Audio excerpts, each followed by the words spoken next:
sorry, where's my cursor?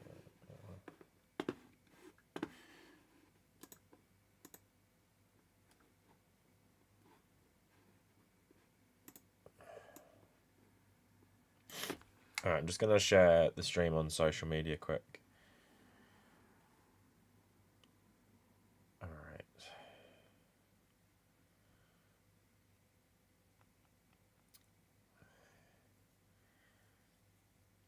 We're about to be educated. Yeah, so basically, if you guys watched that video I made yesterday, I showed a picture of these propaganda magazines. But I thought it'd be fun to read them on stream. So, okay, reading PragerU's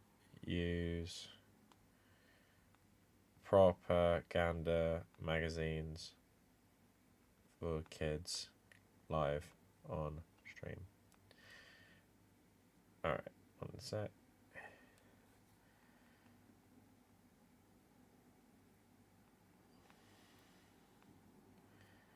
Let's post on Insta as well.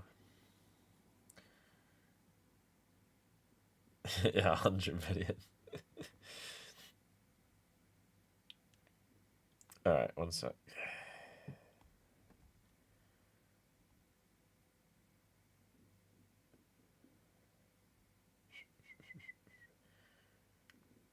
Oh, Blade Runner game comes out tomorrow. That 1997 Blade Runner game. The point and click. I'm definitely getting it.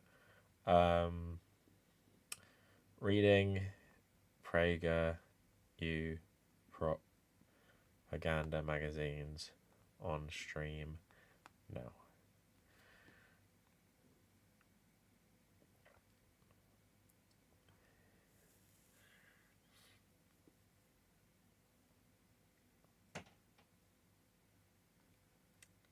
Alright, that's all done. I'll just read the chat while we wait a bit longer. I don't want to have to reread loads of shit.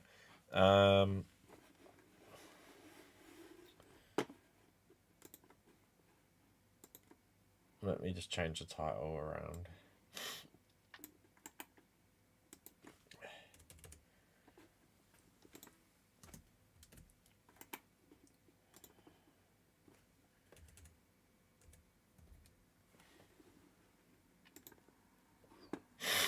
Oh, sorry. Hay fever's been bad lately. Oh. Yeah. Tissue.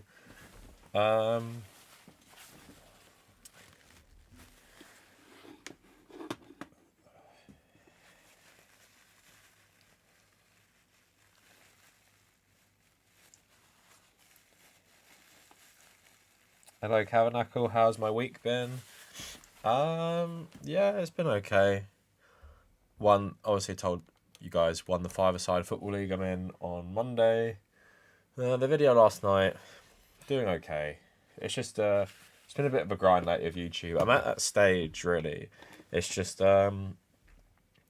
it's weird doing YouTube full time for so long, because you wonder if your audience from a year ago have like largely filtered out, like videos that maybe I would make a year ago that would do well feel like they wouldn't do well now. But I don't think I've changed my content all that much. I was looking back at it last night trying to work out, you know, what I should make a video on. And it's just like tomorrow, it's like I got to make a video and I've got some ideas. So basically I want to talk about either this new freak out over Star Wars or the Buzz Lightyear thing, but can I combine that with Top Gun?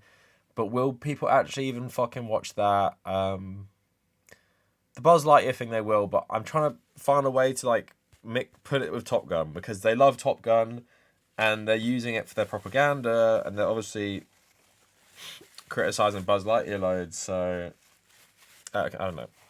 I need to find some way to combine them.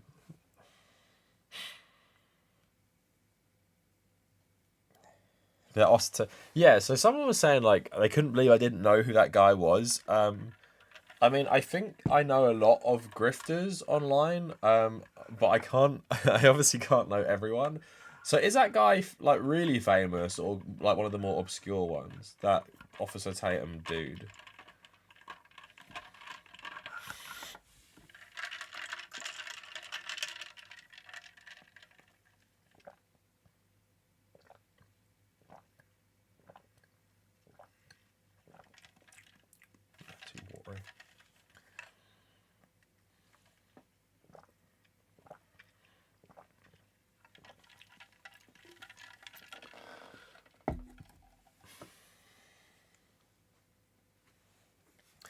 I watched it today, not Buzz Lightyear. I watched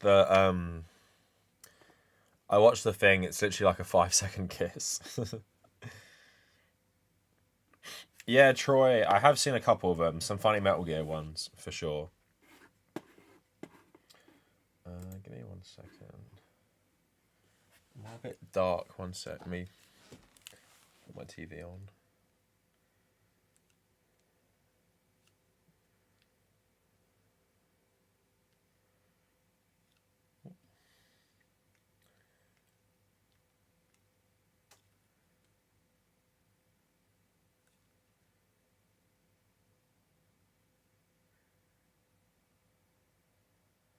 Right.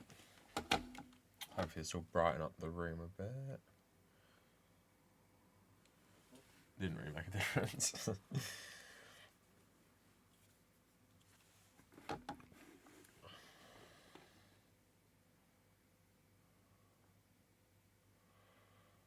Okay, he's been on Candace Owens' show.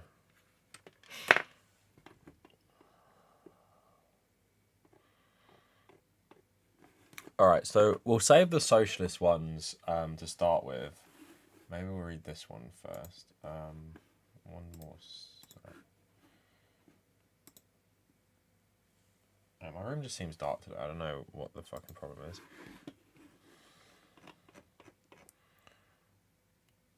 Renji, it doesn't actually matter. Alright, so the first... Jenny Nicholson uploaded. I want to watch. So the first magazine we're going to look at is... One sec. It's about Egypt. I spelled fucking propaganda around it in the title.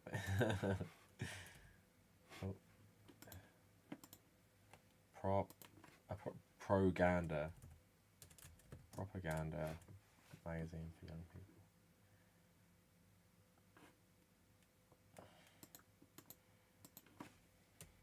All right.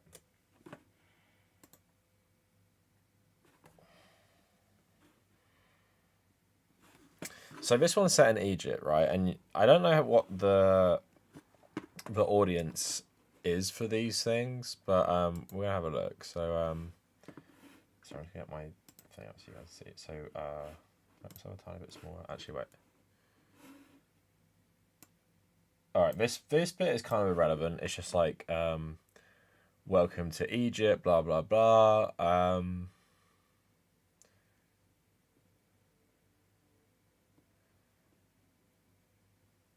Talking about when okay, this one's big about promoting Egyptian Christianity. So according to church tradition, Christianity arrived in Egypt around 42 AD through the Apostle Mark. He started a church in the port city of Alexandria, and the religion began to spread. The Romans eventually lost control of Egypt to the invaders from Arabia, and the new ruler's name for the Egyptian people was Copt. Local Egyptian customs and traditions were called Coptic, and the kind of Christianity that had developed in Egypt became known as Coptic Orthodox Church. So in each little story, it has like a character who we kind of see the stuff. I guess that we see their point of view. Let me just change my title.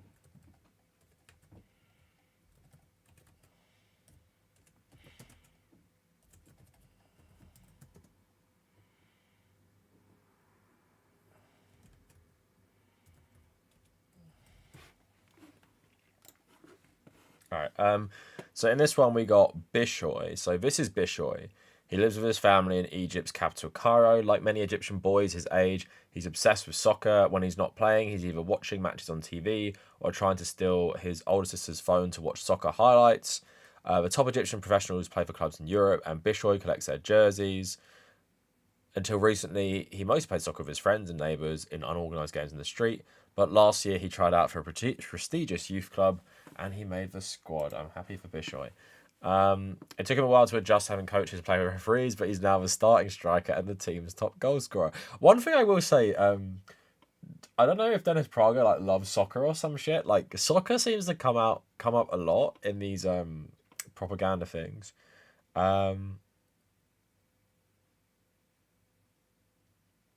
right, so apparently, He couldn't actually get in the team because he is a Coptic Christian. So invasion of a new religion. I love the term here. So invasion of a new religion. It's talking about Islam. So this one's like, I skimmed through this. It's pretty Islamophobic, and it basically kind of acts like Egypt was majority Christian and like forever. Not but like, so we're talking about the invasion of a new religion, right? Do you think Egyptians always believed in Christianity, or do you think Egyptians only started believing in Christianity because Rome owned Egypt, and Rome, like, is it late 200s under Constantine, became a Christian empire? Like, isn't that an invasion of a new religion? Didn't most Egyptians believe in pagan gods like Amun and Sobek and stuff? So it's funny because it's like, it makes it seem like Egyptians have always been Christian and Islam is the invading religion. Yeah, of course, Islam is not native to Egypt. Christianity is also not native to Egypt. So in the year 600, I've actually just read this in my book actually. In the year 639 AD, another new religion arrived in the Nile River Valley, but this time it was brought by an army. Guided by their faith, soldiers from neighboring Arabia invaded Egypt with goals to rule over the Egyptians and spread the teachings of a man named Muhammad and his religion, Islam. By 646, the Muslim Arabs won and ended Roman rule. Egypt was now ruled by Muslims, the name of the followers of Islam. At the beginning of Muslim rule, most Egyptians were Christian. I mean, I'm kind of. Does anyone know about this? I'm seriously doubting that native Egyptians were mostly Christian. I'm guessing it's probably talking about the Romans and Greeks who lived in Egypt. What do people think? I'm not buying that most native Egyptians were Christian before the Arabs invaded.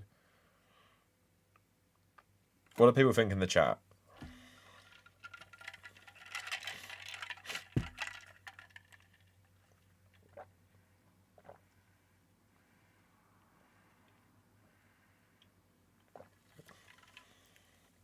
So, I'm thinking Alexandria was probably majority Christian. You're gonna have a hard time convincing me. Okay, I'm looking this up.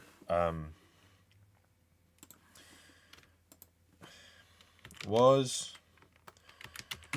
Egypt Christian when the Arabs invaded? Obviously, you can't really know this, but I'm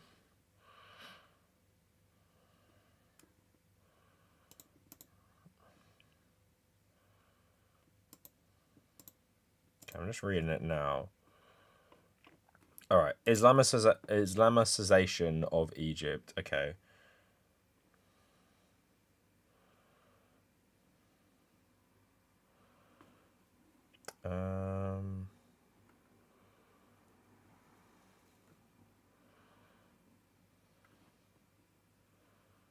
Islamic links to Egypt predate the Arabs. According to Muslim tradition, Muhammad married a Coptic Christian.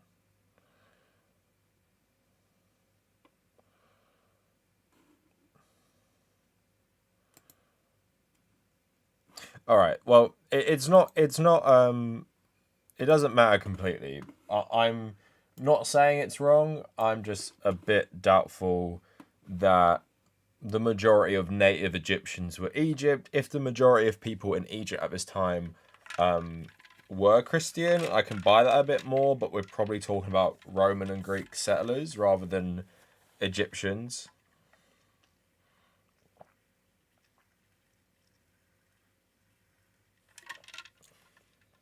All right, let's keep going.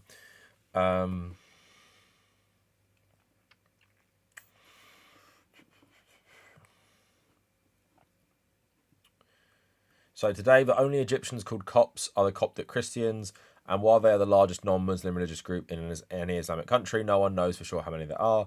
There could be as many as 20 million Copts in Egypt. There could be as few as 8.5. It's difficult to keep track because of discrimination.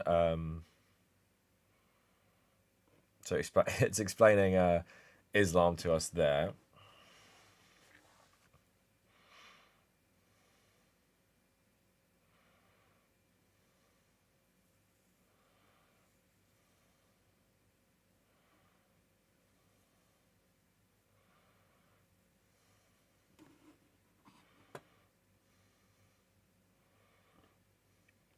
All right, so Bishoy's dad is named Ash. He loves soccer too and once dreamed being a member of the national team. The older men in Bishoy's neighbourhood like to remind him that when Ash was his age, his father was a better player, but Ash never played for the youth team because few cops ever do. Even though Egypt is a nation where citizens are free to choose their religion, there are very different customs, expectations, and even laws.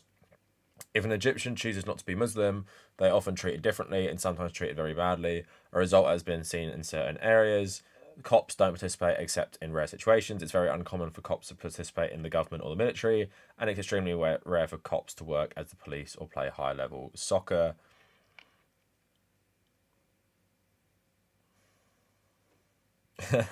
So they got Rami Malek here, who's a Coptic Christian as well. Rami Malek, award-winning actor born in California to Egyptian parents because he speaks Arabic. Malek is often inaccurately referred to as Arab, but he is not. He and his family among the hundreds of thousands of Coptic Americans who live in the US.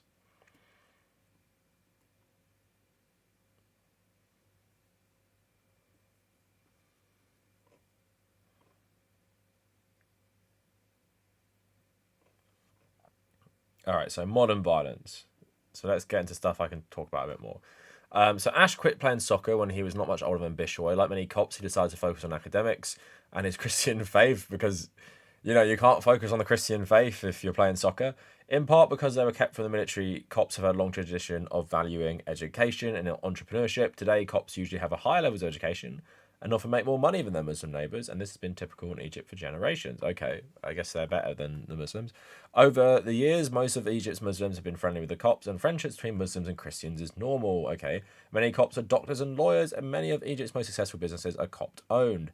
Ash has a lumber company that supplies wood for making furniture. Laws forbidding Muslims to work for Christians no longer exist in Egypt, and Ash has many Muslim employees. Some have worked for him for over 10 years and feel like family. However, not all Muslims are nice to their Coptic Christian neighbours, and some believe Egypt should only be a place for Muslims to live.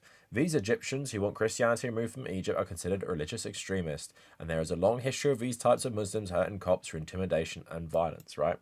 Um, so, Red Spade, thanks so much for the $3. Really, really appreciate that. Don't know if you want to say anything, but yeah, just got the emoji there. So let's have a look at this paragraph, for example. What I love about this is it's treating this kind of religious persecution. I'm not saying it doesn't happen, but it's making it seem like this is something that could never happen in the United States, for example. So let's take a look at this. So not all Muslims are nice to their Coptic Christian neighbours, and some believe Egypt should only be a place for Muslims to live. Okay, so how about this? However, not all American Christians are nice to their Muslim neighbours, and some believe America should only be a place for American Christians to live. These Americans who want Islam removed from America are considered religious extremists, and there's a long history of these types of Christians hurting Muslims through intimidation and violence, right? You see what I mean? I'm obviously not saying this doesn't happen in Egypt. I just find the focus on it funny, considering this type of shit very much happens in America, religious discrimination, mainly anti-Islam stuff at the moment, but obviously anti-Semitism as well.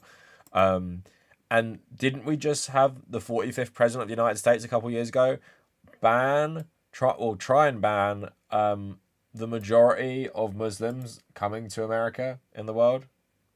Did we not have that recently? Okay, so now it talks about the Egyptian Revolution, so this should be good. In the late 2010, when Bishoy was a toddler, a series of anti-government protests and uprisings began spreading through the Islamic countries of North Africa. People wanted changes in society, and the protest sparked the movement called the Arab Spring, which quickly made its way to Egypt. Ever since the 1970s, Muslim extremists have committed more and more intimidation and violence against Christians.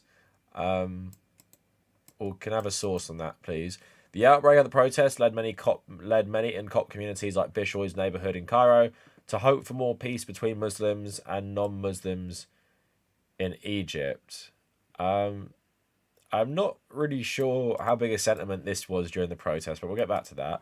The Arab Spring indeed brought changes to the country, but hopes for a safer Egypt soon disappeared. Okay, I'm going to like this bit. While the Egyptian military and political groups argued how to run the country, Muslim extremists intensified their attacks on the Copts. In January 2011, an extremist group called the Army of Islam bombed the Coptic Orthodox Church of St. Mark and Pope Peter in Alexandria. The bomb was set off during a Christian religious celebration, killed 23 and left 97.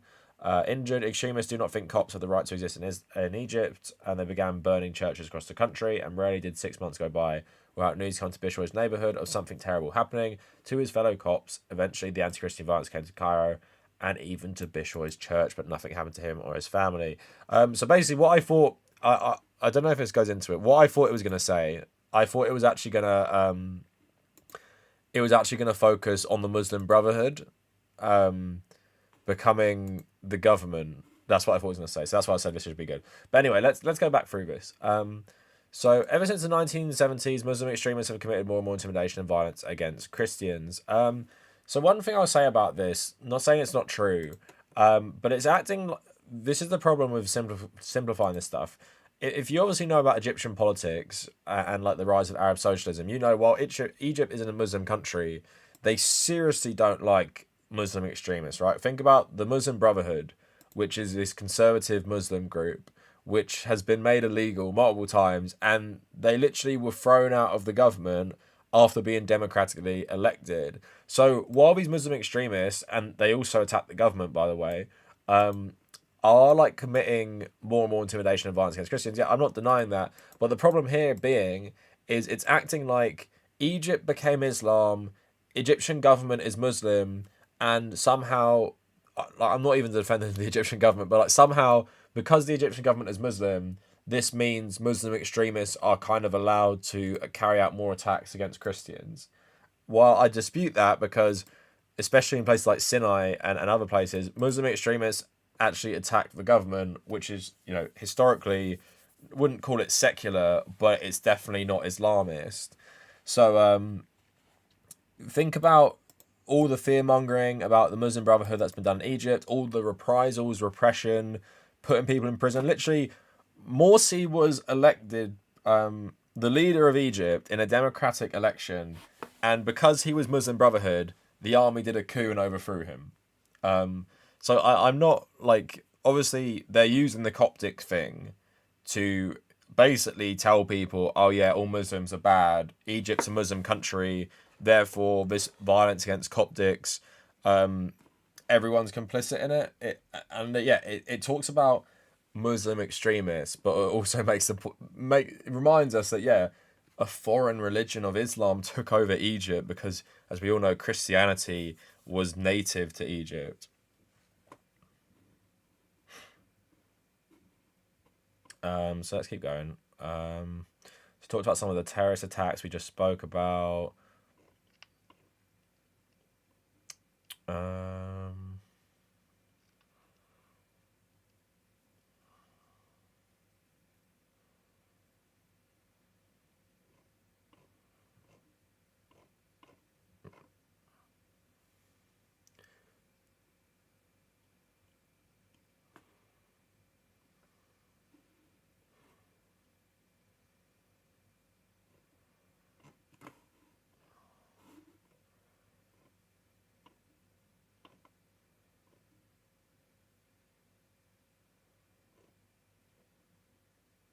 So I'm just reading through.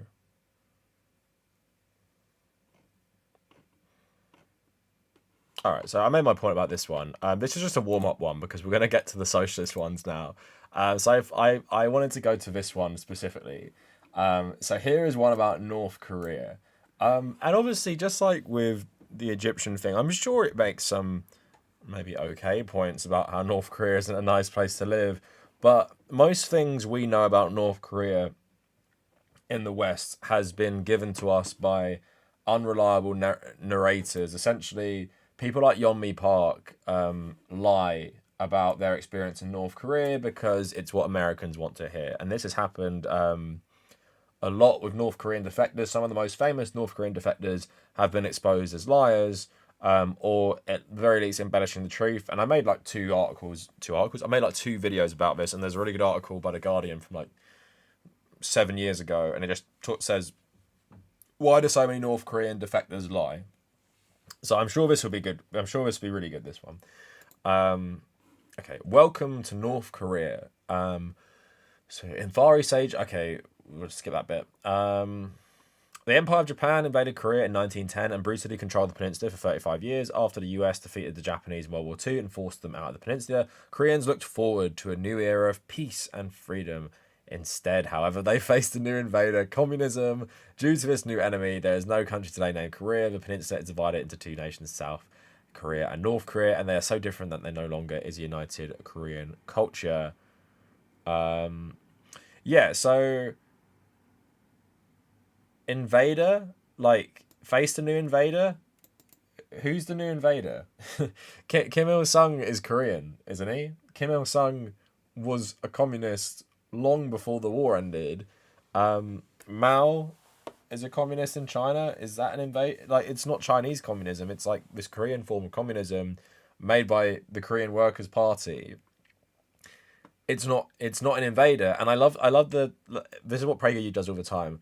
The term invader for communism, but America creating a fascist dictatorship in the South, that's just Koreans looked forward to a new era of peace and freedom. South Koreans did not have peace and freedom. So let's keep going. Oh, I'm going to like this one. The Korean War. Once the Japanese surrendered, the people of the Korean peninsula were left without a government. The US wanted the people of Korea to adopt a Western way of living. That sounds quite like an invasion to me. Western way of living. Well, can't they decide for themselves? However, Korea's neighbors, China and the Soviet Union, wanted Korea to be like them, a communist nation. Well, here's the problem, PragerU. China wasn't communist in this period. When North Korea was founded as a country, China was not communist. So, whether Mao, which he probably did, wanted Korea to be a communist country, China was not communist. So, you're going to blame Chiang Kai-shek for making Korea communist? According to communism, the government oh my god. According to communism, the government should control all aspects of the people's lives. This means that those who make and enforce a country's laws control what everyone else can say, where they live, what religion they can practice, what they eat, and how they run their business. There we go, everyone. That's what communism is. They want to just control all aspects of your lives. Can't even say anything in a communist country because the government says everything for you. Like, this is depressing that kids will actually read this in school. The government should control, according to communism, the government should control aspects of people's lives. So the US knew if they did not get involved, the entire Korean peninsula would soon be ruled by a communist government. From 1945 to 1948, the USA tried negotiating for Korea to be free from communist control, but the USSR refused. Negotiating is a nice term for backing a dictator, killing thousands of communists in Korea. But the USSR refused. During these years, the USA and USSR split the peninsula in half and divided the country into North and South Korea. The USA provided support for the Koreans in the southern half. The USSR and China provided support for the northern half and selected a communist leader for them named Kim Il-sung. And look at this definition: communism, a system where the government controls every aspect of people's lives, where individuals cannot own anything by themselves. Unless you guys, that's the pinned message for everyone.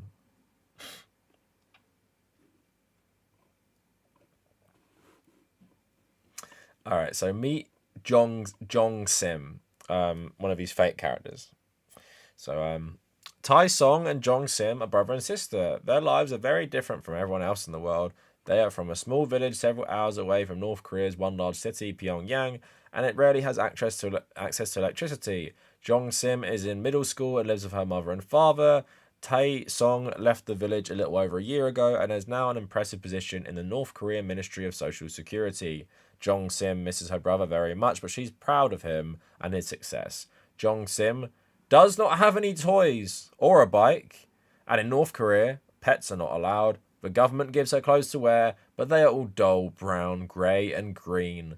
Jong Sim dreams of one day owning clothes of bright colours. In spring and summer, she spends her mornings collecting brilliant wildflowers that cover the hillsides overlooking the village. We all know no one in North Korea can wear any other color apart from gray. Actually, I think they all wear. I think the only bright color they wear is orange jumpsuits when they're in their mass prisons. And yeah, no toys for children in North Korea. They don't even own like a doll. Nothing is allowed in North Korea. No toys. Like this is the thing I don't get. This lie is so fucking stupid. Like maybe there was some propaganda thing by Radio Free Asia that said kids couldn't have toys, but the government gives it. That's nice actually. The government gives their clothes to wear. America should do that. It's always poor children. Does not have any toys. Okay, so North Koreans don't ride bikes, I'm guessing. Like, you're not allowed to ride a bike. Alright, let me just write. People riding bikes in North Korea. Cycling is a common mode of transport in North Korea, especially since the early 1990s, especially because fuel is scarce. And most people don't drive cars because of this. I'm looking at loads of pictures of North Korea riding bikes. Apparently, there's some propaganda, because you can't verify this stuff, that women are not allowed to ride bikes in North Korea, apparently. But when I look at everything here, there's plenty of... Oh, look, I've also just found a picture of a woman riding a bike as well. Yeah, so maybe I don't believe that people aren't allowed to use bikes in North Korea, considering they don't have much fuel, so... Alright, so let's keep going. Jong Sim uses the flowers with the prettiest petals for her art. She dries them out and spends hours arranging them. The best patterns are worthy of glue and paper, and Jong Sim's bedroom is covered with her finest masterpieces. Like most North Koreans, Jong Sim lives her life on the edge of starvation, and anything can be eaten is eaten. Like many people in North Korea, Jong Sim doesn't know what it's like to be hungry. So, North Korea obviously has historically had a lot of problem with famines. And obviously you can lay that at the feet of the government. At the same time, if we're so worried about Jong Sim and starving North Koreans, I don't know, maybe stop sanctioning North Korea? Like, have you ever thought of that? Like, if we're so worried about these children, and if apparently every single person in North Korea is on the edge of starving to death, then why don't we stop sanctioning them? Like, why don't we allow them to join the world economy? Like, if Saudi Arabia is allowed to become a vital part of the world economy, why don't we let North Korea participate? Okay, so here is her brother. So, Tae Song. During his childhood, he never had a full belly either, but that changed when he went off to the military. After graduating from high school, they're required to join the military, but Tae Song was sent to special training in the capital. The North Korean government thinks he's very talented and has a position that is usually reserved for people who grew up in the capital. He now eats 3 meals a day and is never hungry. Jong Sing hopes to follow in her older brother's footsteps, but she knows it will be difficult. Koreans are required to confess things they've done or thoughts that they have that go against the government rules. Telling herself is mandatory in normal North Korea, but telling on a friend or neighbour can get you special privileges. A few years ago, Tae Song was able to tell an entire group of people, and he has been rewarded greatly. Not only is he no longer hungry, but he's a member of the prestigious Ministry of Social Security. He may even one day see Dear Leader. Dear Leader. Once the separation between North and South Korea was complete, Kim ruled over North Korea as a dictator until his death in 1994.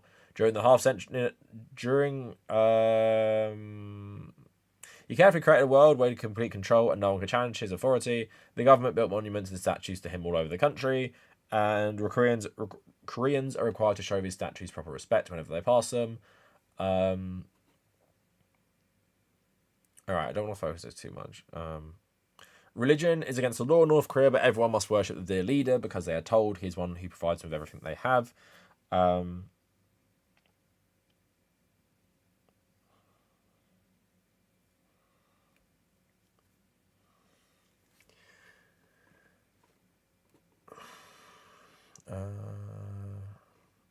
Okay, taught to hate and fear. Let's look at this. One tactic that three Kim dictators have used to keep most North Koreans ignorant is teaching them that their country is under attack from outside enemies. Despite being a small country and having an average population size, North Korea has one of the globe's largest militaries. North Koreans believe that they need such a military because they are taught South Korea and the US are always threatening to invade them. This is a lie. No country is threatening North Korea, but the people do not know this. They grow up learning to hate both South Korea and America, and are warned that only the dear leader protects them from being defeated and turned into slaves. North Koreans are taught to fear the outside world. In reality, they are under attack from inside the country. I think there could be other reasons that North Koreans don't like America and South Korea. It could be maybe that the West killed a third of North Korea's population in 3 years during the Korean War. Like, maybe a lot of North Koreans remember that. I remember growing up in the aftermath of that. I don't think a lot of Koreans throughout history needed to be taught so much about hating America when America had probably napalmed their village.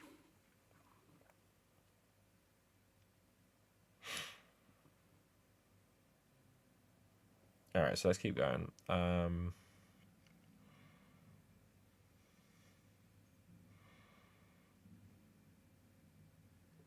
So what does this mean? North Korea is a country with a strict class-based social structure. Like, is America not that? Is America and the UK not like that?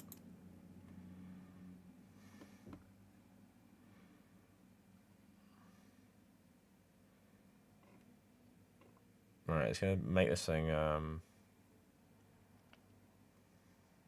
All right, so you got to make up this fake story to justify hating North Korean people as well. Apparently, they all hate Christians as well. So for years, a small group of people from Taesong and Jongsim's village had held secret church worship service. This was an illegal activity, but the churchgoers had been able to hide their meetings from the government. They did this by changing the meeting times and locations, making sure to never hold a church service in the same house twice. One day after school, one of Tai Song's longtime friends invited him to attend one of his church worship services. He told Tai Song that he was invited because he was an honest and honourable young man, and that the God of the secret group worshipped love those qualities. He was stunned. He'd been taught that only the Kim dictators should be honoured, and that worshipping anyone or anything was against the law. He politely declined the offer, but inside his mind raced with confusion. Why was his friend breaking the law and disobeying their leader? He thought his friend was a good person, but maybe he had the wrong idea about that. His friend saw confusion and worry in Tai Song's eyes before he ran away in fear. So, if North Korea is obviously, I'm not denying that, being a Christian in North Korea is probably not a good thing, but if it's so brutal being a Christian in North Korea, getting a child to invite one of their other child friends to join you in worshipping God when that child has not been raised in Christianity seems like a really stupid thing to do. It could be this whole story is completely fucking made up, which it is. Because he's honest and honourable, he went to the village's local authorities and reported them. He thought of being loyal to the rules was the right thing to do. Soon after, members of the Ministry of Social Security swarmed the village, investigated the situation and punished the members. Most of them, including his friend, were handcuffed and sent away.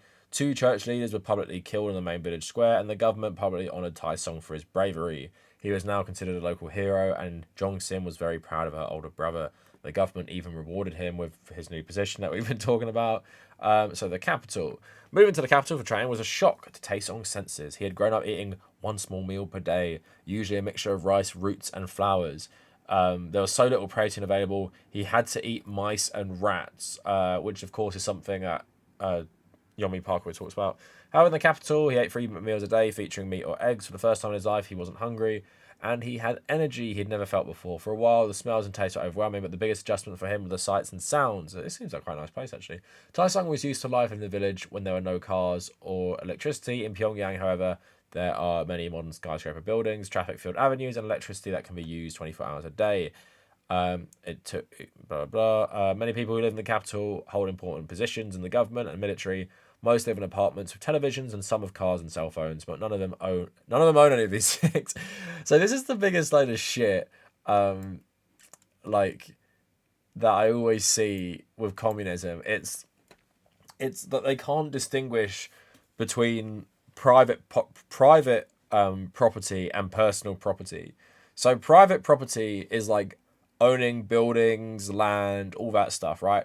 Personal property, you can totally have in a communist society, right? But people in Russia didn't walk into each other's homes and say, mine now, because communism.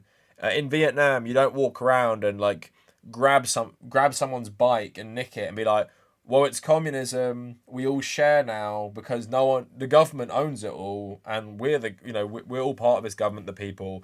So my bike, it's not the way it works. Private property is referring to like land, but it's primarily talking about like housing, building, all those different stuff, and like scooping up private property so you can have like monopolies on housing, or you can be some sort of slumlord. When communists talk about private property, it's not like if you were a communist, give your PS5 to someone else because you believe that there's no such thing as private property.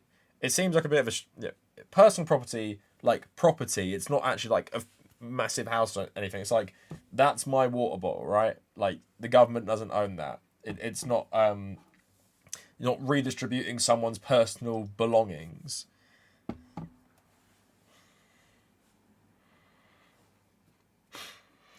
We all share one toothbrush. The communist government provides everything that people have and can take anything or everything away at any time. Like, is that really that different from the US? Like, I mean, the government doesn't provide you with fucking anything, but it can take away everything from you at any time if they want to. At first, after arriving in the capital, Tai Song felt jealous of the other young men. Most of them had been raised in the capital and been grown up in homes with heating and TV. He learned that despite the privileges, they lived in constant fear of the government taking everything away, or being sent in handcuffs on a train. Life in the city was much more comfortable than the village, but it was also very stressful.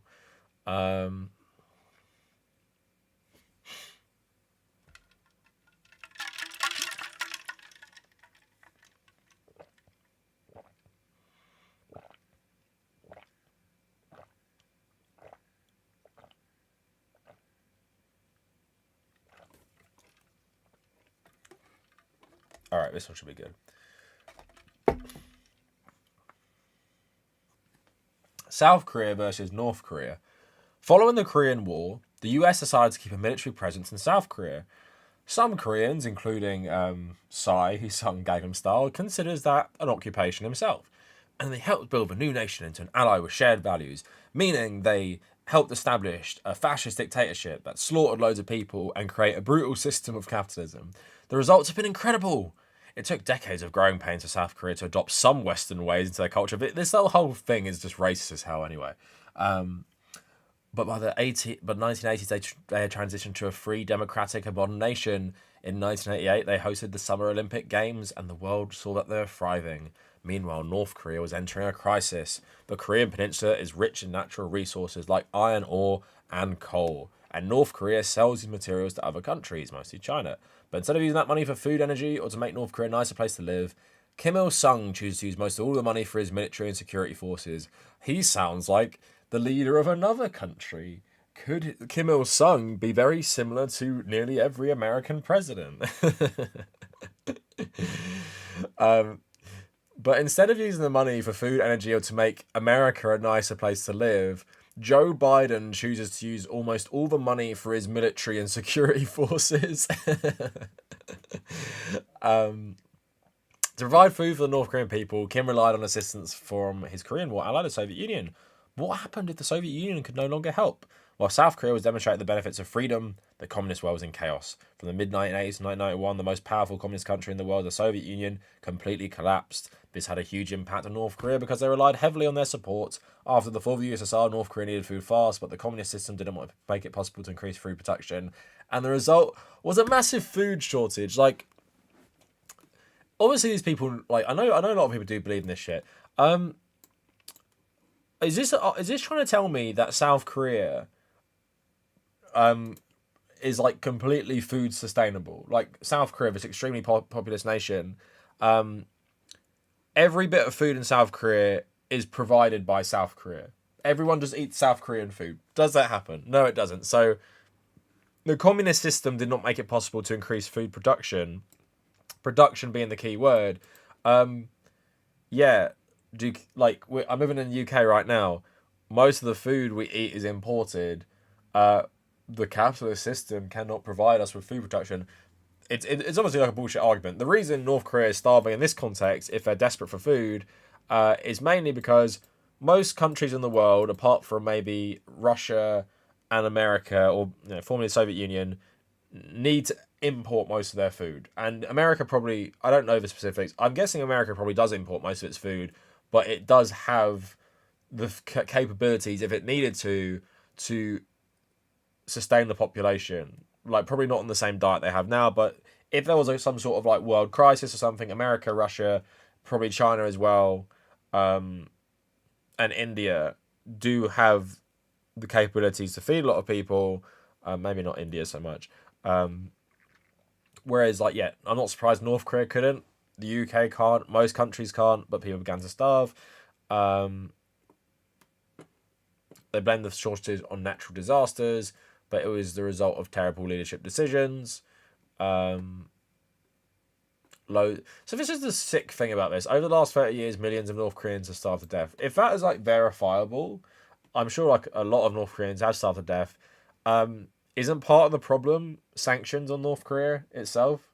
Like, you can blame North Korean government and their ideology, but at the end of the day, I'm pretty sure if you said to North Korea, yeah, you can start buying American food, like American wheat or American, I don't know, South American meat or some shit like that, I'm sure they'd do it. I'm pretty sure they would do it. You guys disagree if you want.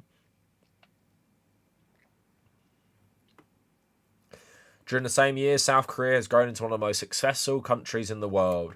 It's one of the most technologically advanced nations, and its citizens are the best educated. South Korea is home to international businesses, like Samsung, who's totally in bed with the government. They have one of the top professional baseball leagues in the world, and their best soccer players compete at the finest clubs in Europe. PragerU loves soccer, I'll give them that. North Korea has none of this, nor do they have any of South Korea's growing cultural influence, known popularly as K-dramas. K-pop, movies, and music of South Korea have become widely popular around the world, even secretly reaching parts of North Korea. Also, do you want to talk about what the most successful cultural experts have in common, especially K-dramas? Anti-capitalism. Anti-capitalism influenced by Korea's insane levels of personal debt. I mean, it's such a utopia, South Korea. We didn't just have a whole show talking about how shitty it was that became insanely popular.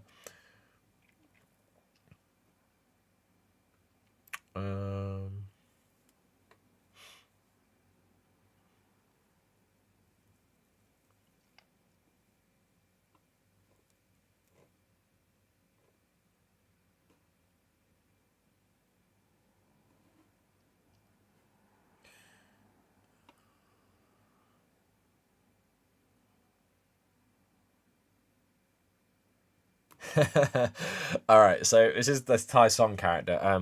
Tai Song is on track to have a full life of comforts that very few North Koreans get to have, but it doesn't make him happy. He often wonders what his life would be like if he hadn't turned on his friend and become the village hero.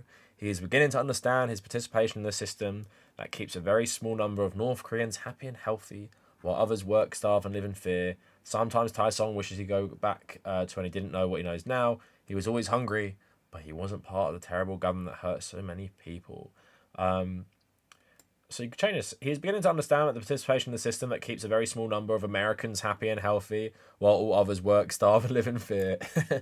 I do love how these whole things frame shit like North Korea, like all these problems don't happen in America as well.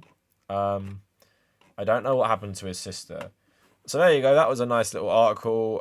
North Korea is terrible because all North Koreans are evil. They don't have the benevolent West giving them a fascist government like they did in South Korea. But yeah.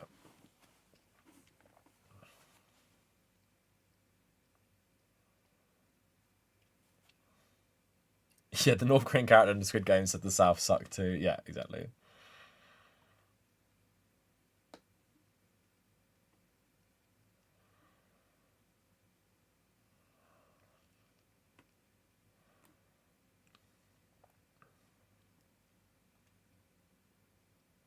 So I'm just reading.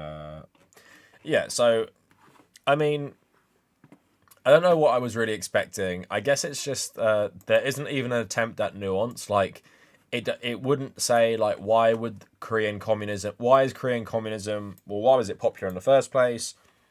Talks about it all just being foreign invasion, where South Korea, but then it says communism is like a foreign invasion, but then the US literally created the South Korean government, and that's just fine, I guess, because they agree with them. Now, admittedly, I don't know as much about Venezuela as I do about North Korea, but because Venezuela is seen as socialist, North Korea, I guess, is seen as communist dictatorship. Maybe there could be something interesting here. Oh, fucking hell. All right, we are going to read this one as well. This will be the third one. There are more on the website. Not too many more I'd want to read, though.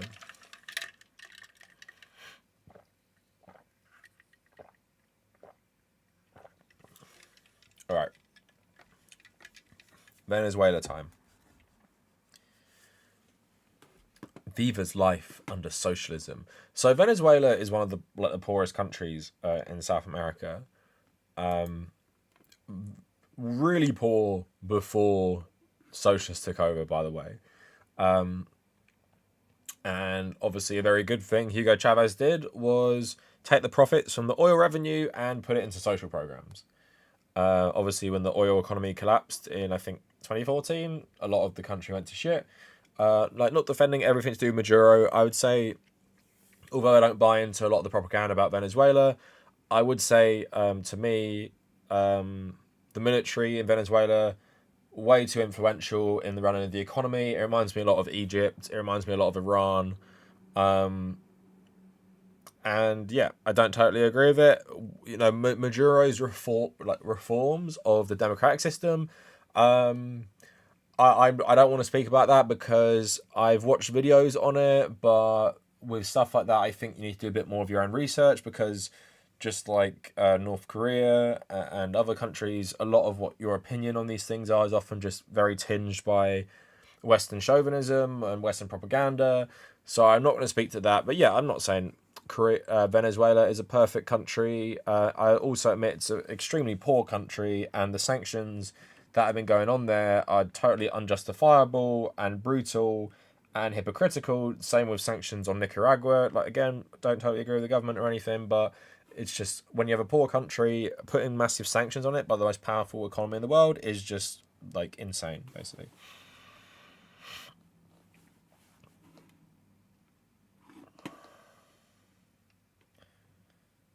All right, so let's go. So, welcome to Venezuela. Venezuela is a country in northern South America, a place blessed with both natural beauty and natural resources. Its landscape features stunning snow-capped mountains, waterfalls, and beaches, lakes, valleys, jungles, and plains. In a letter written to the King and Queen of Spain in 1498, Columbus called the land that later explorers would name Venezuela as heaven on earth. For 3 centuries, Venezuela was a thriving Spanish colony. Oh, that's really great. It's a thriving Spanish colony. I mean, thriving for the Spanish. I'm sure the slaves and the natives there wouldn't exactly be enjoying themselves in this thriving Spanish colony. Venezuela, in 1811, Venezuela became an independent nation. In those days, most people lived off the land as farmers, fishermen, or ranchers. It was a very agricultural country that received very little attention from the rest of the world. Things continued that way until Venezuela drilled its first oil well in April 1914, and that's when everyone changed. Everything changed. Okay, this is very, very long. But let's skim through this fake character of Vivi. This is Viviana, but no one calls her that. To her family and friends, she's Vivi, and she lives in Caracas with her mother and grandmother. It's the capital city of Venezuela. So her dad lives in Miami, Florida, where he votes for Donald Trump with all the other right wing Latin Americans. Okay, talking about what she likes to do. Okay. Vivi and her mum and grandmother were each born in Caracas, but their childhoods couldn't have been more different. Since the discovery of oil, Venezuela and its capital city have gone through many changes. Lita can remember the days of her youth in the 1960s and 70s when it was a peaceful place full of hope and opportunity before the scary communists. By the time Maria was growing up in the 80s and 90s, it was an uneasy place, divided over a dramatic gap between the rich and poor. Oh, was Venezuela socialist then? Wait, when did Venezuela become socialist?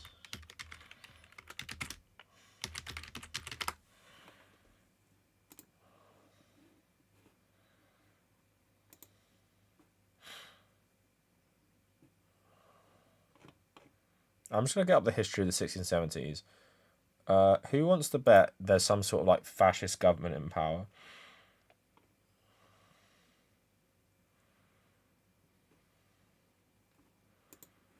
Right, Carlos Perez.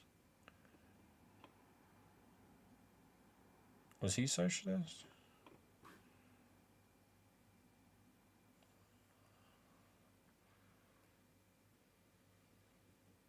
Does anyone know much about Venezuela in the chat? When did Venezuela become socialist?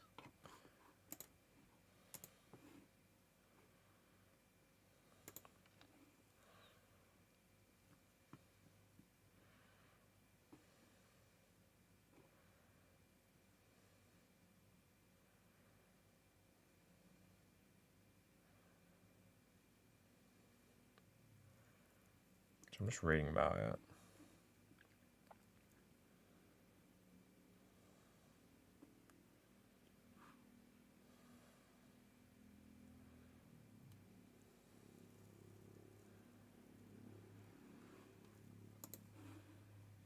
$1999.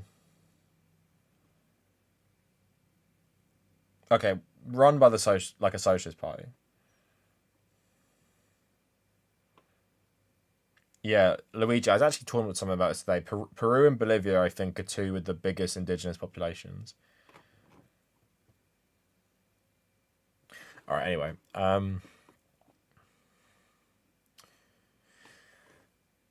So oil is one of the most desired resources on Earth. It not only powers machines, but it makes materials from clothing. Venezuela has about 20% of the Earth's oil reserves. When oil was first discovered in Venezuela, no local people, businessmen know how to process it. The Venezuelan government allowed privately owned international oil companies like Shell and Chevron to control the land where the oil was found. That sounds good. The companies brought in highly trained scientists, engineers, and businessmen and began process. Okay, I'm guessing this is setting the stage to tell me that when the oil industry was nationalized, that was a bad thing. The way it's talking about Chevron and Shell. So these companies brought in highly trained scientists, engineers, and businessmen, and began processing and selling the oil underneath Venezuela. In return for control of the oil, the companies agreed to split the profits 50-50 with the Venezuelan government. Isn't that so fair? They have the expertise. They bring in all these great businessmen to Venezuela, and they split the profits 50-50. Like, you don't get too greedy, Venezuelans. You don't want to take 100% of the profits and put it back into your economy.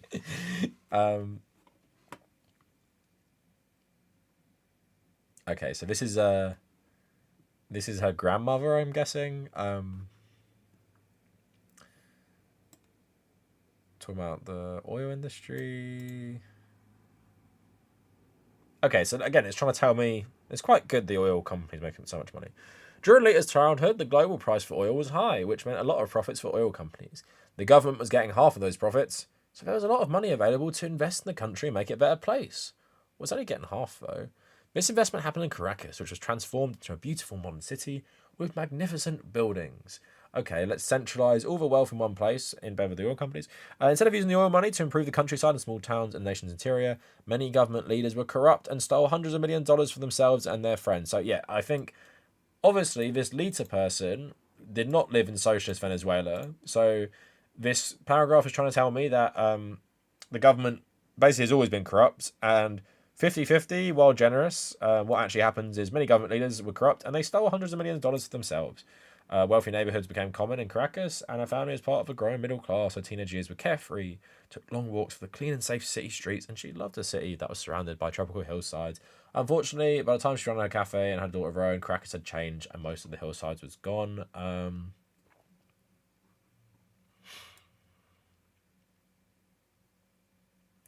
All right, so this is telling me things that the previous governments did that were bad.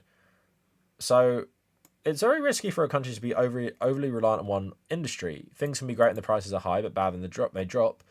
During Lita's childhood, the Venezuelan government could have used oil profits to develop the country in other ways, but did not. Okay, so is it then a bad thing then Hugo Chavez did that?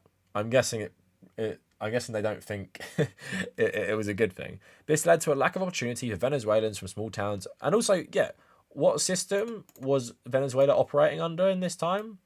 Capitalism. So I guess capitalism is bad because you take the oil profits and then everyone just steals them from the government. Whereas when Venezuela was socialist, it put the profits into social programs. So I'm guessing socialism is good, according to these guys.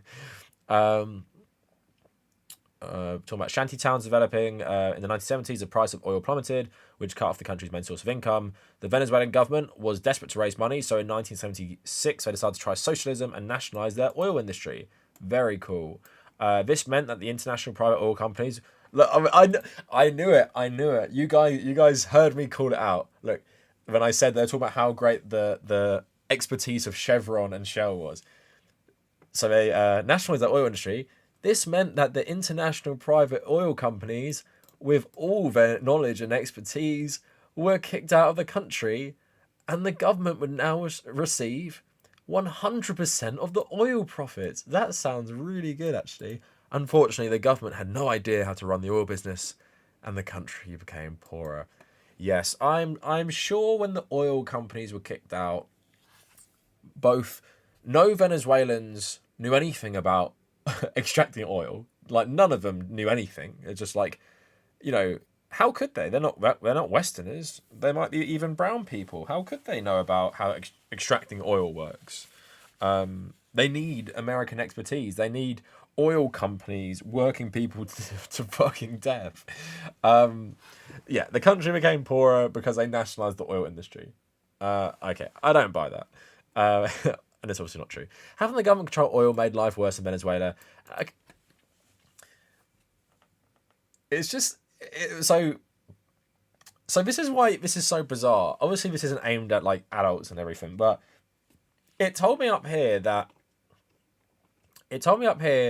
nationalization was bad. No, getting 50-50 was bad, like 50-50 split of the oil profits, because instead of using the oil money to improve the countryside and small towns, many government leaders were corrupt and stole hundreds of millions of dollars to themselves and their friends. And that's under capitalism, right? So we have 50-50 split. Most of the 50% the government get is stolen by corrupt people under capitalism. Now they get 100%, but they lost the expertise of Shell and Chevron. But it doesn't seem like a bad trade-off because they're getting 100% of the profits they make, getting rid of the oil companies taking 50%, and with a socialist government, I guess the point is to put it back into the economy and social programs. All right. So this is her mother's Venezuela. So let me just have a quick skim through this. In 1989, when Maria was 9, poor people from shanty towns came from the hills to riot and loot wealthy parts of Caracas. Lita and Maria were not harmed, but the rioters did break the windows of their cafe. The government sent the military, and 9 days of violence and chaos, things settled down. The riots became known as El Caracazo. According to the government, 276 people died, but many claimed the deaths were over 2,000. After that, the Venezuelan government knew it had to make changes, so it allowed private oil companies back to the country. Because, yes... When you... this framing is so fucking infuriating. So, obviously, this riot happened. I don't know. I'm not an expert on Venezuelan history, but let's just say Venezuela's been very poor for a long time. Some reason because of poverty. Probably wasn't because private oil companies didn't operate there anymore. So they allowed them to come back. Oil profits immediately increased, which helped the economy and created more jobs. Isn't that great? But the government remained corrupt, robbing the country of millions of dollars, and most Venezuelans remained poor. They might have remained poor because you were stealing 50% of their oil. So a few weeks after turning 18, Maria was excited to vote for the first time. A man was running for president who was promising to end poverty and give lots of money to schools in poor neighborhoods. It wasn't new to hear politicians make promises to fight poverty, but this man was very different. Hugo Chavez, obviously. In 1998, Venezuela elected Hugo Chavez to be the new president. Presidents before him had all talked about making Venezuela a better place for poor people, but they had all come from wealthy upbringings. Chavez had grown up poor in a small town far away from Caracas and its oil money, so his promises to make Venezuela a fairer and more equal place sounded different. He called his plan 21st century socialism and promised that as president he would end three things: corruption, poverty, and Venezuela's dependence on oil. Most of the poor people in Venezuela voted for Chavez, but many who were in the middle class did not. Oh, that's a surprise, including Maria. Chavez promised equality, and Maria believed that more equality in Venezuela would make it a better country. Lita, on the other hand, was suspicious. She'd seen socialism fail in her country before. Lita was angry Maria hadn't followed her advice to vote for a non-socialist candidate. And now we have a socialist disaster. During his first 2 years as president, the price of oil more than doubled, providing Chavez with money to fund socialist programs he called his Bolivarian missions. To the delight of many, he used the government's oil profits to build free housing for people who were living in shanty towns. He also built hospitals and free health clinics, and his missions provided free lunches and school supplies for the nation's students. Poor people were given free food and free gasoline, and Chavez was very popular. Then in November 2001, the price of oil crashed. All right, so this sounds all very good. I haven't read the rest yet, right? This sounds very good. But yeah, I know a lot of oil crashes have affected the Venezuelan economy. But again, this is a good thing. So let's keep going. So low oil prices meant less money for Chavez to use on his socialist programs, but he refused to lower his spending. Very based. He believed his missions brought social justice to Venezuela, and he didn't care if paying for them had negative consequences. All right, the negative consequences of free housing for people who lived in shanty towns, hospitals and free health clinics, free lunches and school supplies. I'm very sad that Hugo Chavez didn't stop doing this when the oil prices declined. That's very, very bad, Hugo Chavez. You should have privatized everything and let Chevron and Shell back. Chavez was desperate for money, so once again, this all sounds so good. Chavez was desperate for money, so once again, the private international oil companies were forced out, so that all the profits would go to the government. So you've just told me that Chavez used all the profits to do very good things, and now he's just kicked out all the oil companies so he can have all the money to do good things. Because they're going through a hard time in the economy, they don't want to split the prices 50-50. This is a bad thing, apparently. This strategy hadn't worked in the past, and it didn't work for Chavez. Just like before, putting the government in control of Venezuela's oil led to corruption and disastrous mistakes. Yeah, there's no corruption with Shell and Chevron. Anyone who questioned Chavez's decisions was fired, and the results of thousands of oil managers, scientists, and engineers began to leave the country. During the summer of 2008, the same year VV was born, the price of oil rebounded and reached a record high, but the country with the most oil in the world couldn't benefit from it. Chavez had filled Venezuela's oil industry not with qualified employees, but with his friends and loyalists who didn't know what they were doing. The nation's oil industry collapsed because of their failures. The government also ran out of money to pay for his socialist mission programs. In a desperate move to grab any money that he could, Chavez imposed heavy taxes on businesses in all other industries, including Leia's coffee shop. Chavez remained president until he died from cancer in 2013. He left Venezuela in much worse shape than it was when he had arrived. It is true. See, look, if PragerU has to admit that Hugo Chavez's socialist programs worked to some extent, you know that they definitely did work. It is true that his socialist programs did improve the lives of many poor Venezuelans, but he also robbed them as a chance to rise out of poverty. Venezuela has something like 85% poor people or some shit. Those helped are still poor, and now almost everyone else is too. This is so hilarious. I do love how they have to admit that, like, yeah, that Hugo Chavez guy, you know, he destroyed Venezuela, but I guess his program of taking a natural resource, keeping 100% of the profit and using it to fund social programs actually is pretty good for poor people, which make up like 3/4 or more of the country. Also, Venezuela's oil economy didn't crash until like 2014 properly. That is just fucking hilarious. I love that.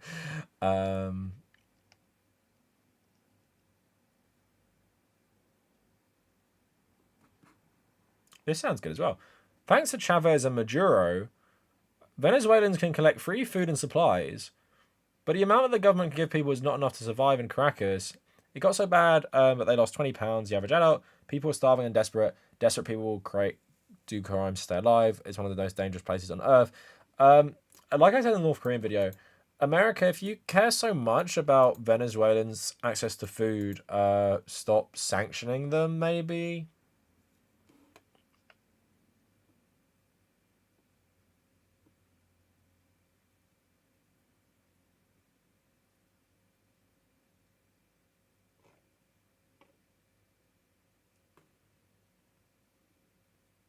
Did they run off to... Is the end of the story that they ran off to Miami? Wait. Yeah, they quit their jobs. They moved to America. Sends his money home.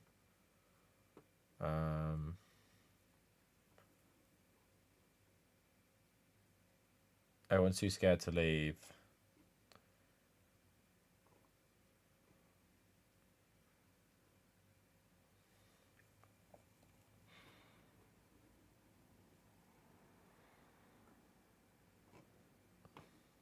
All right, so there's the PragerU Venezuela magazine, which makes me fucking laugh just because they even themselves like it's so fucking weird reading something where it's trying to tell me something is bad. So if you guys have read through the whole thing, they said socialism is bad because they kick out oil companies, and if you do that, you lose the expertise of the oil companies, and the government is so much more corrupt than the oil companies. And I do fucking love how they even have to admit themselves. Oh yeah, you know those socialist programs. Yeah, they're pretty good for poor people. But we don't like poor people in America. We want people to thrive as entrepreneurs in the middle class and upper class. We don't like poor people. How many Americans would like free healthcare? How many Americans, I wonder, if you asked them, would agree with America nationalizing its oil production and using all the profits to fund universal healthcare, public housing, all this other shit, education, food for poor children? How many Americans do you think would agree with that?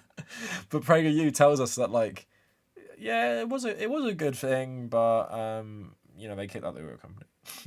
Yeah, just kid. But I'm also sure. I'm sure. If I read into it, there are probably examples of Western oil engineers staying behind as independent contractors or some shit.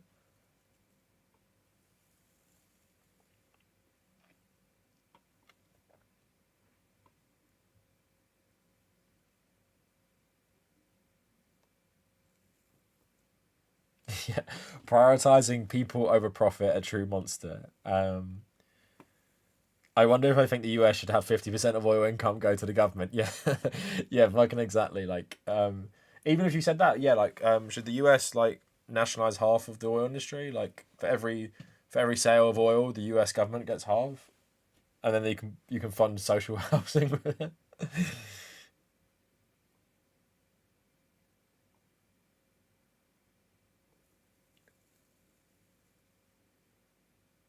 I mean, it seems extremely cool. Just yeah, I just love nationalizing oil and what I do fucking love about Venezuela specifically is you can't even try and spin it as anything like when you talk about like this part when you talk about what he did what Hugo Chavez did, You can't even spin it as like he didn't do it, like, or he was just talking like bullshit, because like he actually did it. It's not like something he promised in his campaign, like obviously most Western politicians, and he just didn't do. Like he literally did, completely nationalize the oil industry and use the money to fund socialism.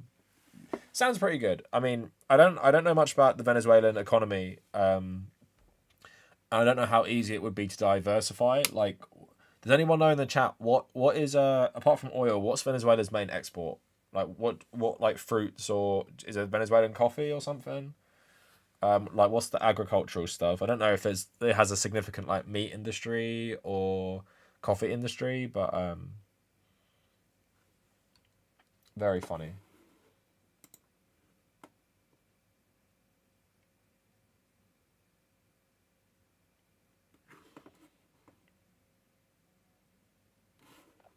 Sorry, just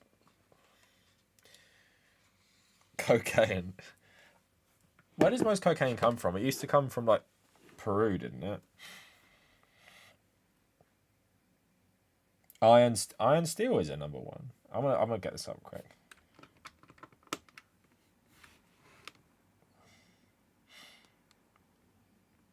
Secondary export one guano. Venezuela top exports. So top exports of Venezuela are petroleum, iron reductions, acyclic alcohols. I don't know what that is. Refined petroleum and crustaceans, and exports mostly to India, then China, then Malaysia, then Spain, then Italy. Main imports are electronics, chemical products, agricultural products, metal, and then food, beverages, and tobacco is 6%.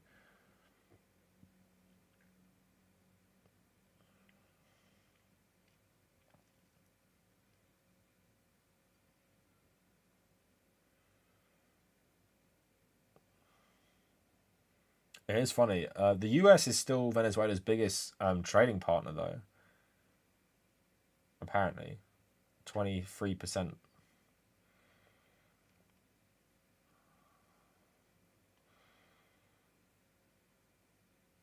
But it doesn't export. Apparently, in 2020, it didn't export any oil to the US, though. I guess the US doesn't need oil.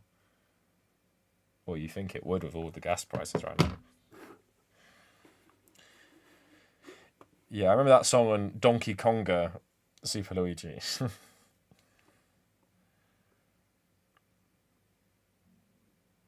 Yeah, we're gonna have a full socialist sweep of South America.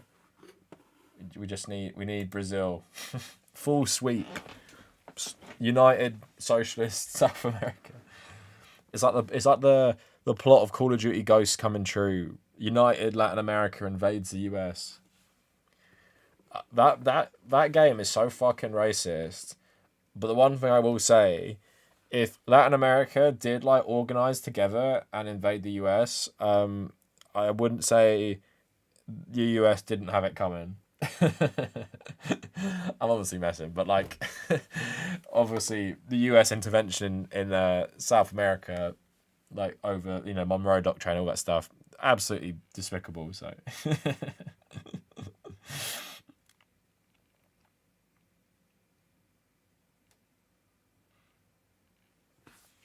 South American sweep.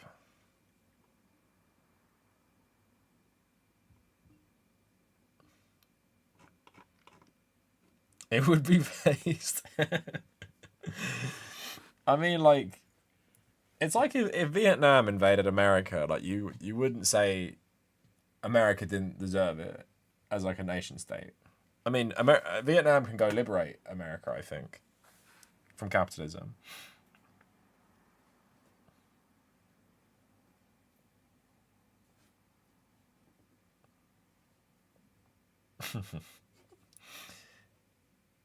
No, like yeah, the plot of Call of Duty Ghosts is so fucking nonsensical anyway. And just like it's like it like reminds me of fucking Red Dawn or something, when like Cuba, the Soviet Union, Nicaragua all invade America. It's so fucking stupid. Fuck it, I'm saying it. America deserves to be invaded by a united Latin America. Let's just be honest. I want a unified communist America, like all of it, from the bottom of Chile to the absolute furthest part of Canada. I want an absolute unified every American continent together.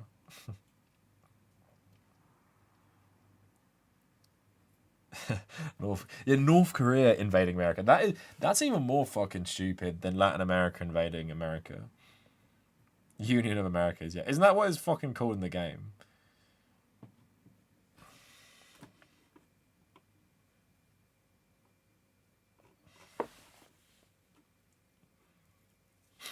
Ghost Recon. That's when you're fighting like. Isn't it meant to be like some military alliance from NAFTA and then like some rebels? I forgot what the rebels are meant to be doing though. Yeah, North Korea took over China somehow. Yeah, that's the most bizarre fucking part of it. Like, if you want to make it more realistic, make China and North Korea like unify.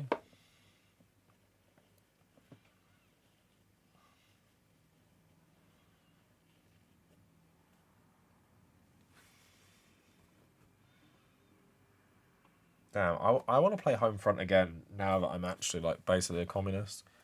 The first one was okay. The second one was like a bad rip-off of Far Cry or some shit. Like, the thing is, when I watched Red Dawn the other day, like, I hadn't watched the original Red Dawn. I watched the remake like years ago, but I watched the original Red Dawn the other day, and the first 30 minutes are just like absolutely fucking stupid, like totally ridiculous propaganda. But as the film went on more and more, I liked it more and more, and I think it got kind of interesting. I actually really liked I liked the filming location. I forgot where it was meant to be set, but apparently it's some of the coldest film sets ever. It's like -20 in some of those scenes. The ending scene of the original Red Dawn, when Patrick Swayze and Charlie Sheen are killed fighting in the snow. Apparently it was like -20 when they filmed that or some shit. Like, it's absolutely crazy. But yeah, so I was the more I watched that film, the more intriguing I found it. And I also, what I did kind of also like in a lot of ways is, okay, there was obviously criticized. That's what I mean. The first half an hour is obviously like a big fuck you to communism. But the more you watch it, it's kind of just like this film about war a bit more. And it is still ridiculous propaganda and absolutely fucking stupid, like how these kids are so good at killing thousands of communists all over. But yeah, I actually kind of liked it in the end. Like, a game set in the Red Dawn world could be very interesting, I think, if done like if you kind of flipped it on its head a bit. But okay, the problem with Red Dawn, I think, is what I would change if I want to make like an interesting story. The original Red Dawn. So for context, people listening, the original Red Dawn, 1984. Nicaragua, Cuba, and the Soviet Union invade America, and NATO no longer exists because most of Europe go like Green Party or some shit. Like, that's the context of the world. But the one thing I would change about it, just to like make the morals of it seem a bit less like one side is bad, one side is good, is apparently the Soviet Union like nuke loads of America in the film. Like, Powers Booth's character, who's like this like fighter pilot, he says that. So if I was going to make this, I would say that the communist EMP'd America, meaning, I don't know if would be true, but meaning they couldn't use their nukes, basically, and then the Soviet Union invaded with the communist bloc or whatever. But then I'd obviously like flip it on its head that you could obviously do a whole good thing about this. Obviously, a lot of people would be fighting back against the communists, but then you could show areas where the communists made life better for the Americans. I think it'd be quite a funny play on like the Red Dawn thing, and then you could obviously have Americans fighting back against the communists, but only doing it out of some weird patriotism, despite being maybe like poor and maybe even leaning communist. I think when I was watching the film, I was like, there is something in this world that I think could actually be a very interesting like landscape for a good story. I just think it's just too fucking ridiculous, the concept in some ways.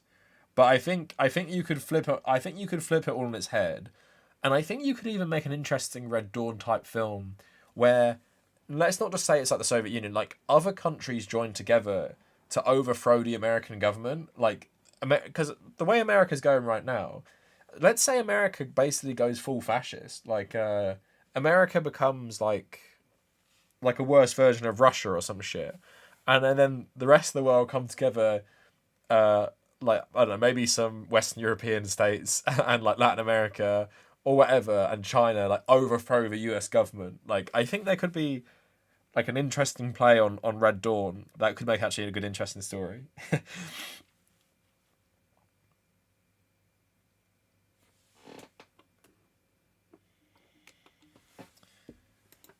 That is a fun, the Russian invasion in Modern Warfare 2 is fun.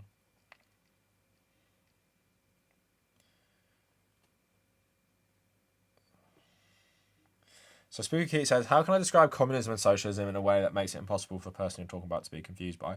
So for me personally, I always describe like how the economy should work. So like we know, because I'm not, so for example, the basic concept is everyone's needs should be fulfilled, right? Like everyone should have housing, everyone should have food, everyone should have healthcare, everyone should have all these things.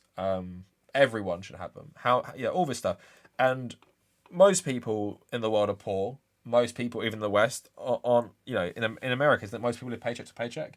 How nice would it be to guarantee these things? And also, how nice would it be for you to work less in your life? And that's like kind of building towards socialism is like, okay, we're having the rise of technology, like automation of various industries.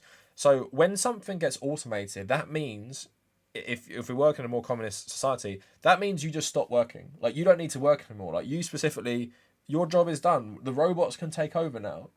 Meaning, well, that's it. You go home and live your life. There's far more to live for than just working every day, right? So that's like the basic concept is that there are jobs that need to be done to sustain an economy in terms of, not even, I wouldn't call it an economy. To sustain a country, there are jobs that need to be done. Farming, people to run sewage facilities, all the really important jobs, doctors, nurses, all these different things.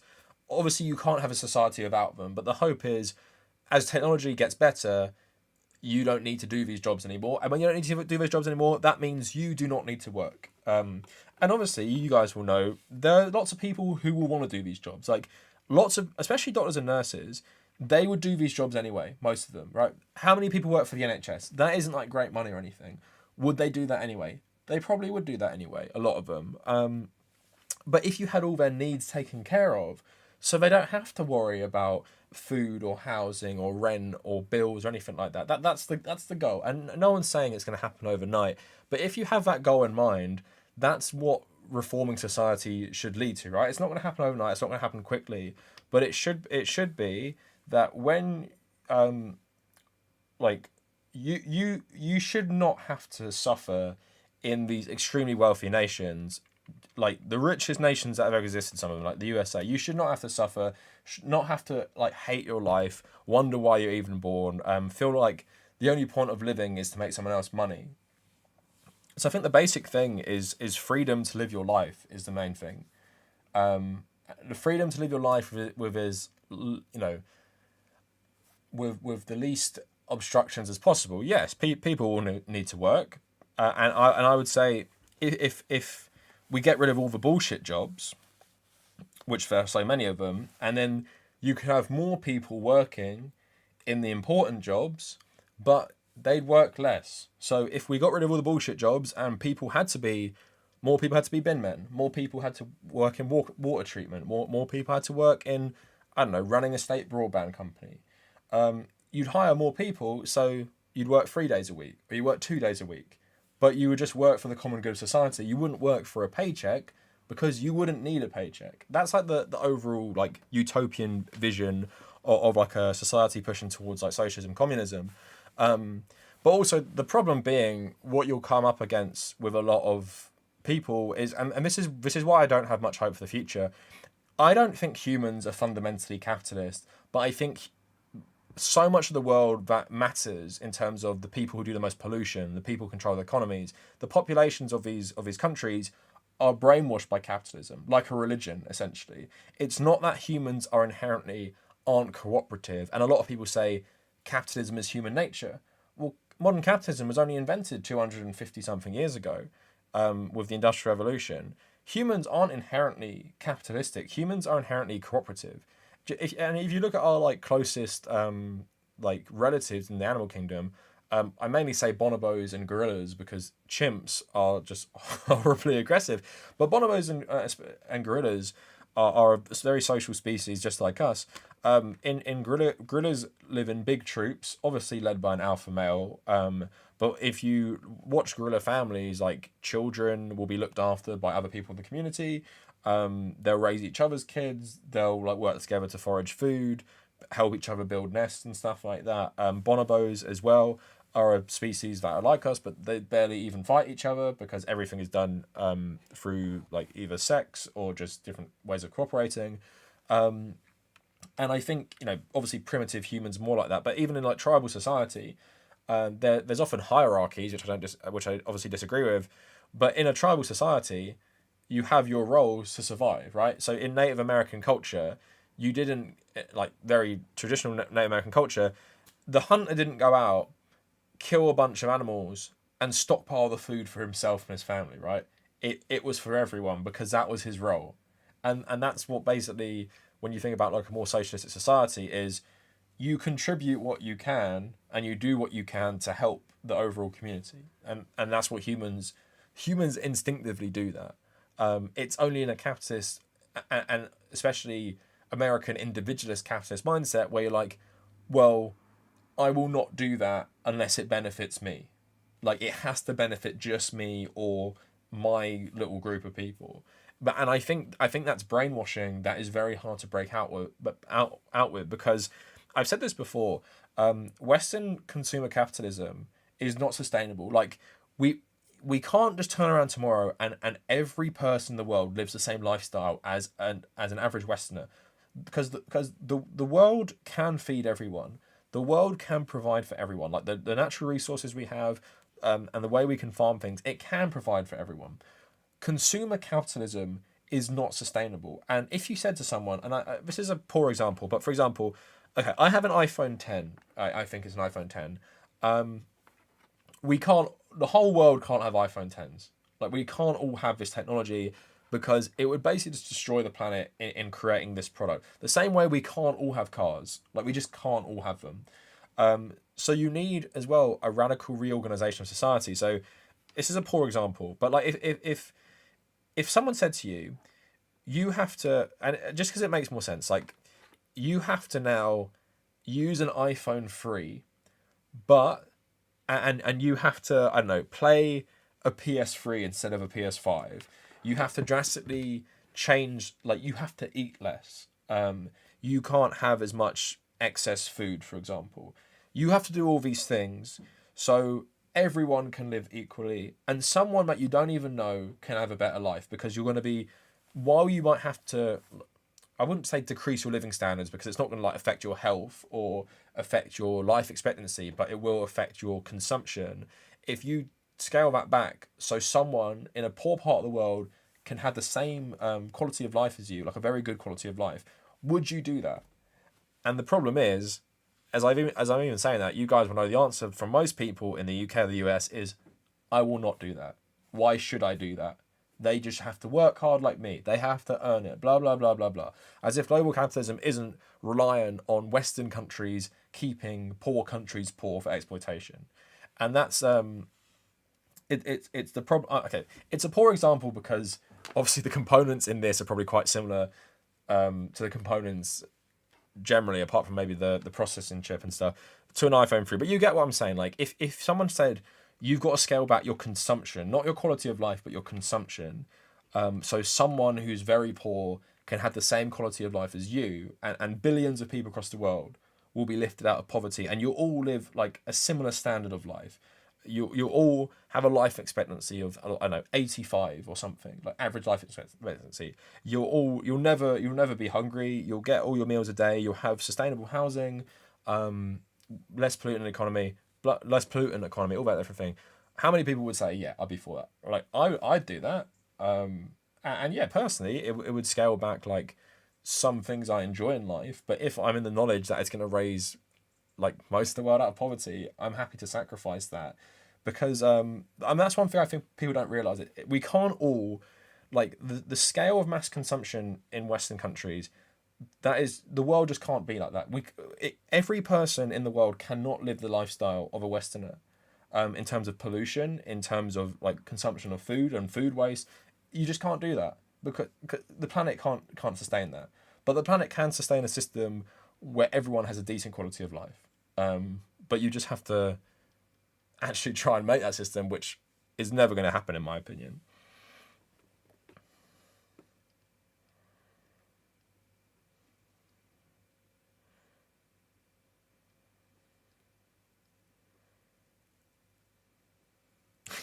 Yeah, chimpanzee is not a good model society. That's why I use gorillas and bonobos, who are far less violent as well.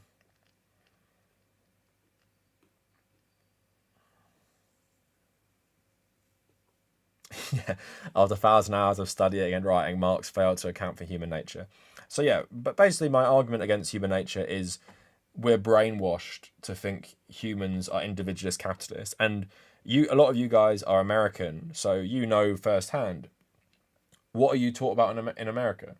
Like, you're literally fed this individualist capitalist brainwashing from your earliest years. I mean, most capitalist countries are, but America is particularly proud of it. So, yeah, so say it and saying it as well. I would definitely be willing to scale back my consumption, but unfortunately, I don't think the average American would want to. The average Westerner would not want to do that. But but that's not. But I don't think that's because humans are inherently greedy and selfish. It's more that we're brainwashed to be that way by these capitalist societies and like the ruling class to justify their own ideology.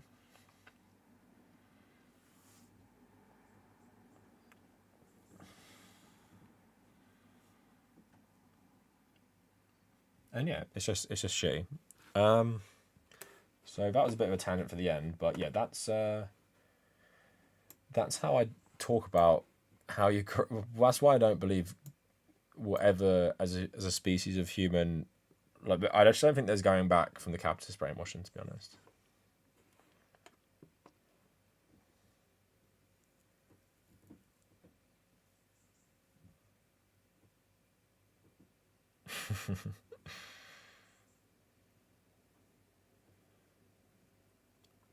Yeah, Andrew, that is interesting.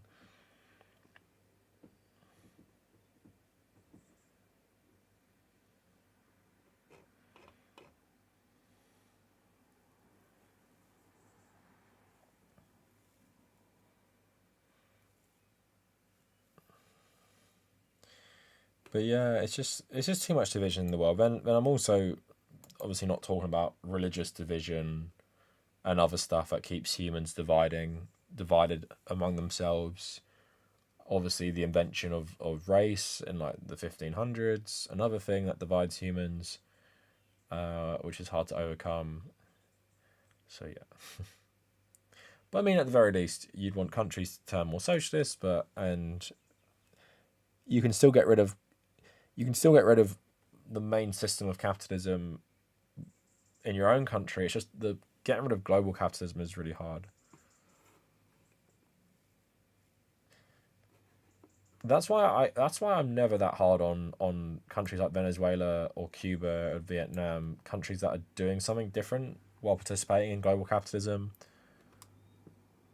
And I try not to demonize or plant Western propaganda about these countries. Like, yeah, they have shitty elements to it, for sure. And you can't. It's not all down to Western sanctions, but I mean, let them work it out on their own. Like, get rid of the sanctions on Cuba and Venezuela and see how it turns out. Like, you did it in Vietnam. That turned out pretty good. Got rid of the sanctions 25 years ago. Anyway, that is it for the video. Glad you were along for the ride of me reading through these propaganda magazines. Tomorrow, I do not know what the fucking video is going to be about. It's something to do with film. I just haven't decided if it's going to be Star Wars or Buzz Lightyear and Top Gun. I got a couple options. Yeah, but that is it. So thanks so much everyone for watching. Hope you enjoyed it. Hopefully I'll start uploading on my second channel again. I've been bad at uploading the streams, but I think I've only missed these ones this week, so not too bad. I'll upload this one first probably. And yeah, have a good rest of your week. Stay tuned for 2 more videos from me, Thursday and Friday. Sorry, my mouse. And then yeah, have a good rest of your week, good weekend, and see you on Monday